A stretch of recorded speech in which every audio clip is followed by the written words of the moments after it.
这个城市是一个国家的首都，但是如果你不亲自来，你很难记住它的布宜诺斯艾利斯。这是阿根廷的首都，你敢信从国内飞到这里没有任何直飞的航班，得30多个小时的时间你才能过来。这直接导致结果就是我的 homie 我的拍档已经变成这样了。我是没有时差，但他有一点严重。但是确实这次我得感谢李思维，因为南美我一直想来，这是我第一次过来。以前因为预算还有时间的问题，一直凑不巧。然后，但是现在的话，李思维帮我们找到了非常好的一位甲方。没错，重返未来1999，一款极度带派的游戏。他们和我们这次很契合，因为他们希望我们带着这一张黑胶唱片到世界最接近南极的一个城市，也就是乌斯怀亚，就在阿根廷这里。所以我们就一拍即合，这一次将会和你一起来看一看这个独特的南美到底有什么高明之处。我们先从这里开始我们的旅途，方尖碑，我们去了一趟系列，来吧。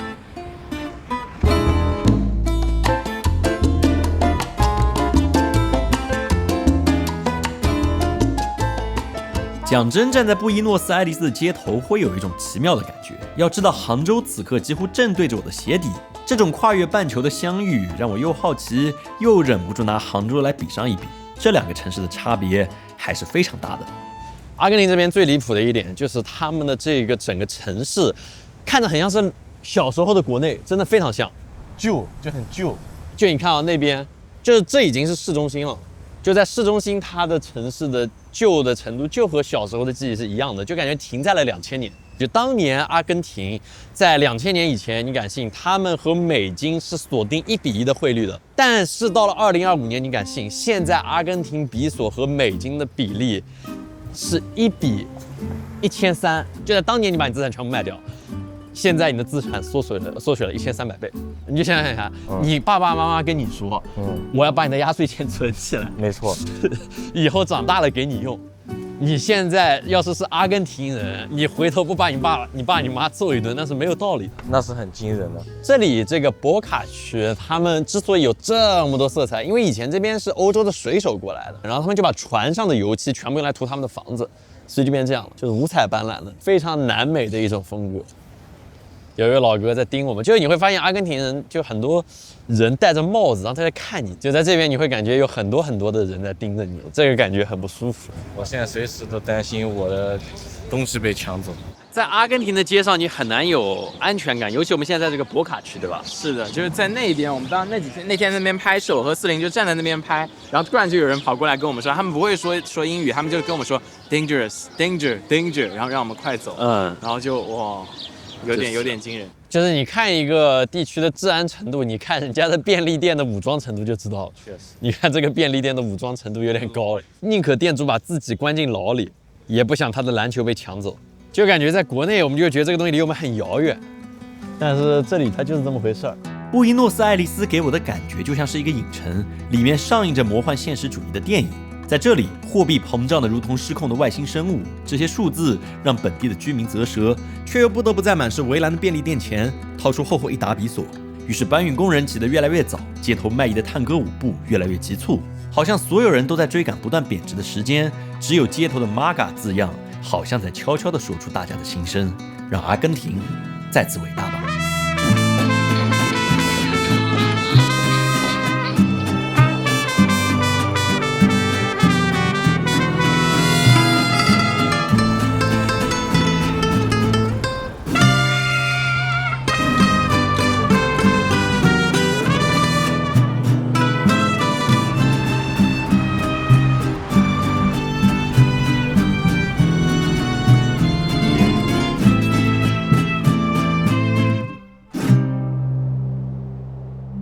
节目到现在，其实我们还没有和你讲讲为什么要带这张唱片一路南下。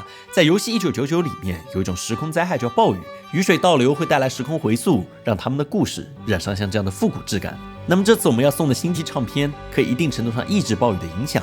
我们就像游戏剧情里那样，朝着乌斯怀亚一路向南，尽可能靠近这次故事的发生地点南极。而乌斯怀亚作为人类城市的最南端坐标，也是通往南极的重要港口，它便成为了我们下一站的目的地。但是不幸的就是，我们刚来到这里，就发生了一点小状况。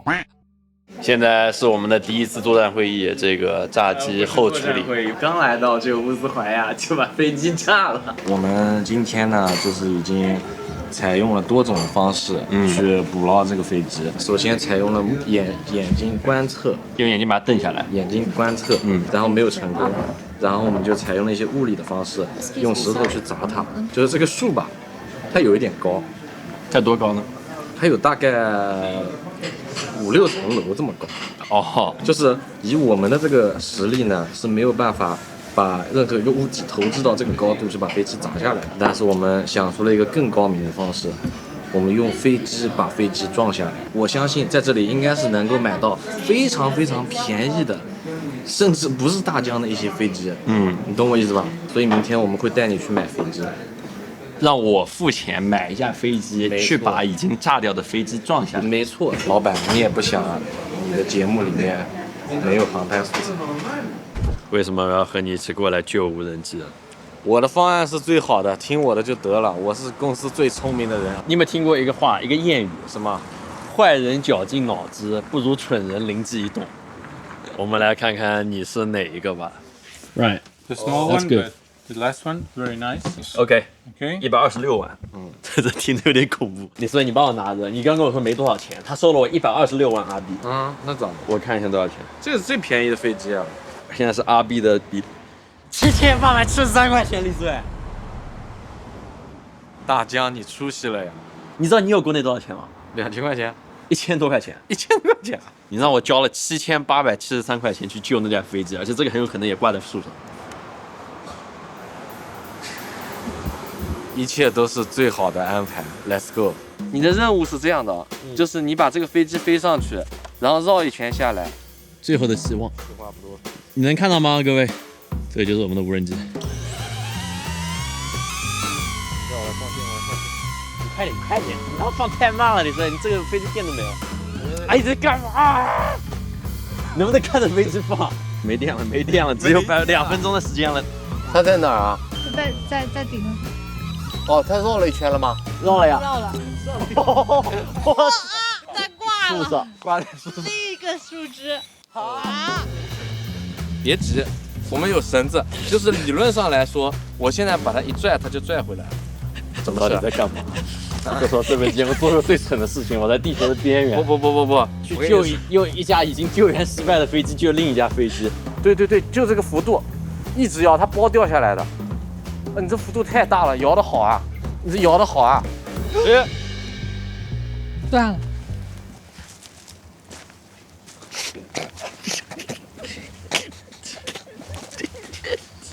你扯太大力了，就是扯太大力了，这个线它不结实。这，你说你说你这是真的。李思维说，如果用一个成语来形容我们现场的状况，那就是赔了夫人又折兵。我真的差一点被他现场给气死了。但是好在离开阿根廷之后，我们的制片联系上了当地林业局，最终成功把飞机给救下。虽然最终飞机变成了这个样子，但是好歹素材还在，我们也有幸能用 4K 而不是遥控器里的1080p 给你呈现这几颗乌斯怀亚的样片镜头。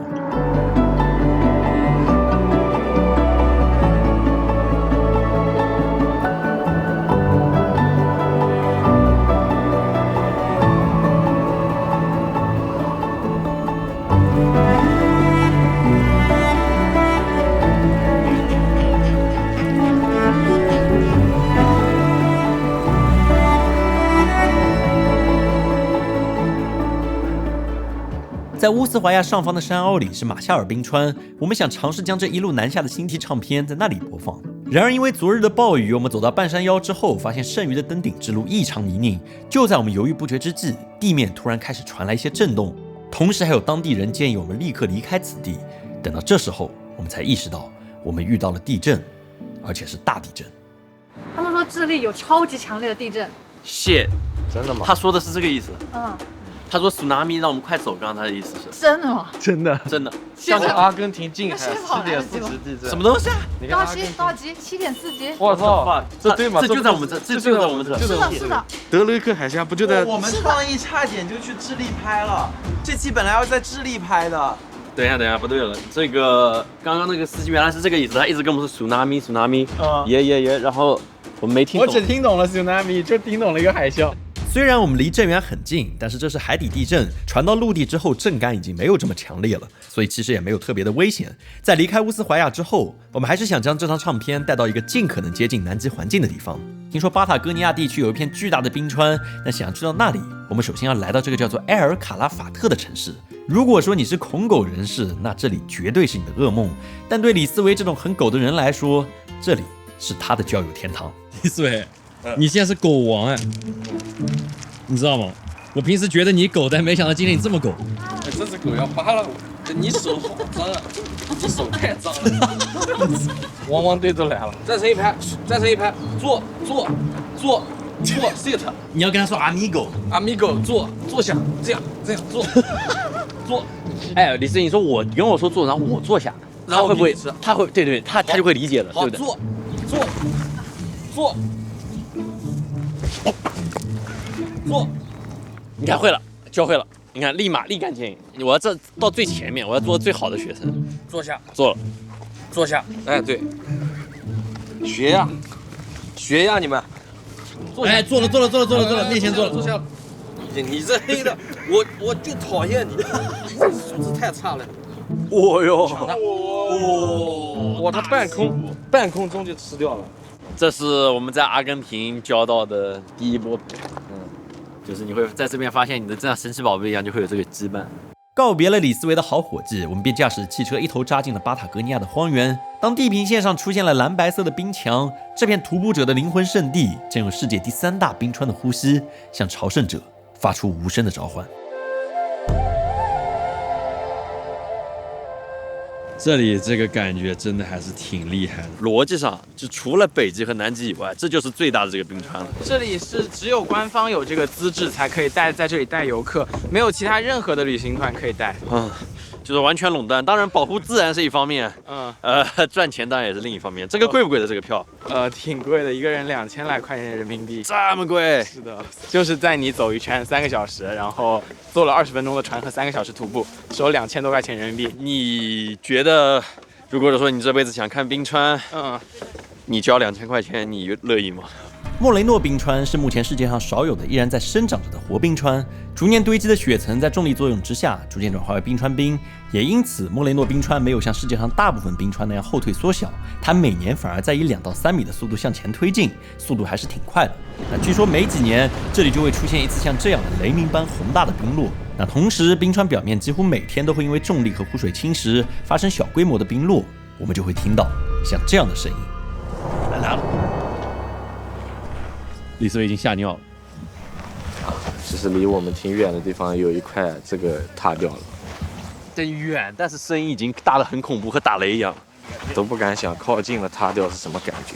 刚刚在船上的时候，我以为这个冰川巨小无比，但是到了这边以后，李思维是不是看傻了 ？Huge， 就是巨大，但是因为我们是透过一个2D 屏幕给你看的，所以你没法感受到它这个实体的巨大感。我只能用类比的方式来给你看它有多大。李思维，好。这是李思维的灵魂，它目前是一个等比的大小。我把它的2D 卡片扔到后面去，这是李思维真实比例和这个冰川的对比。那我再放辆车上去，大概是这个比例。那如果说我们把游戏里的角色，比如《重返未来1999》里面的这个诺迪卡放过来，你看一下，就是游戏里面其实你很难感觉到这个角色有多大，但是现在你再看，就超大。You originally from Argentina? Yes, I'm from Mendoza. Very nice. So how long have you been working here? 10 years. 10 years. Yes. That's a long time.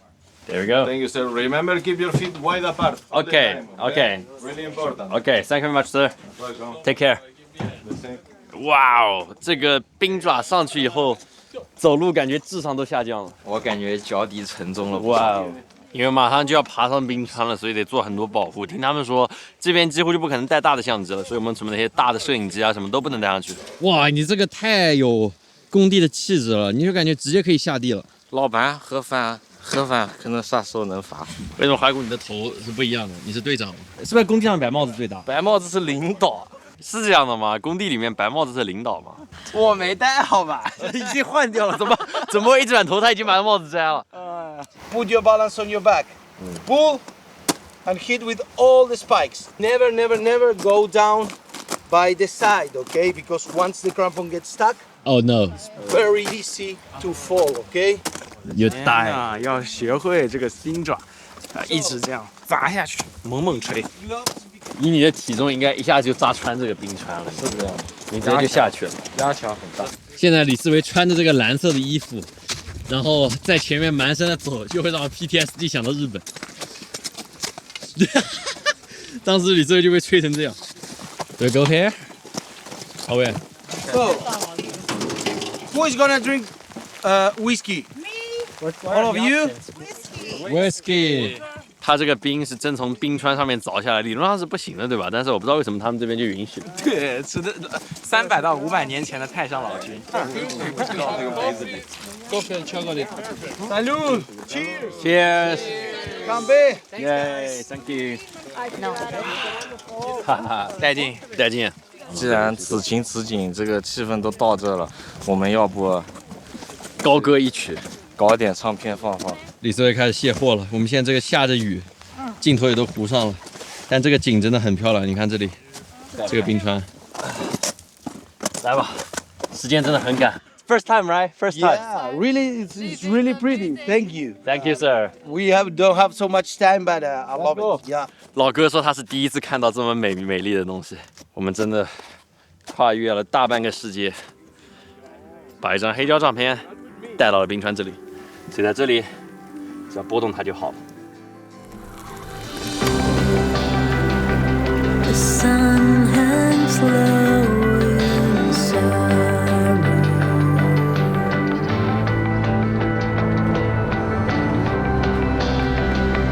Cause you'll be up there tomorrow.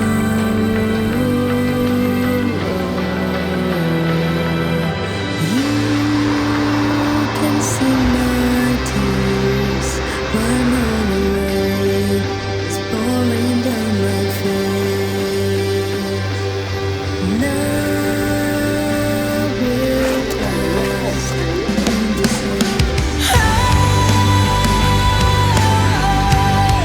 Just gonna carry on, 'cause I know I was born very deep down underneath. Lost memories of life, those are things I need to find.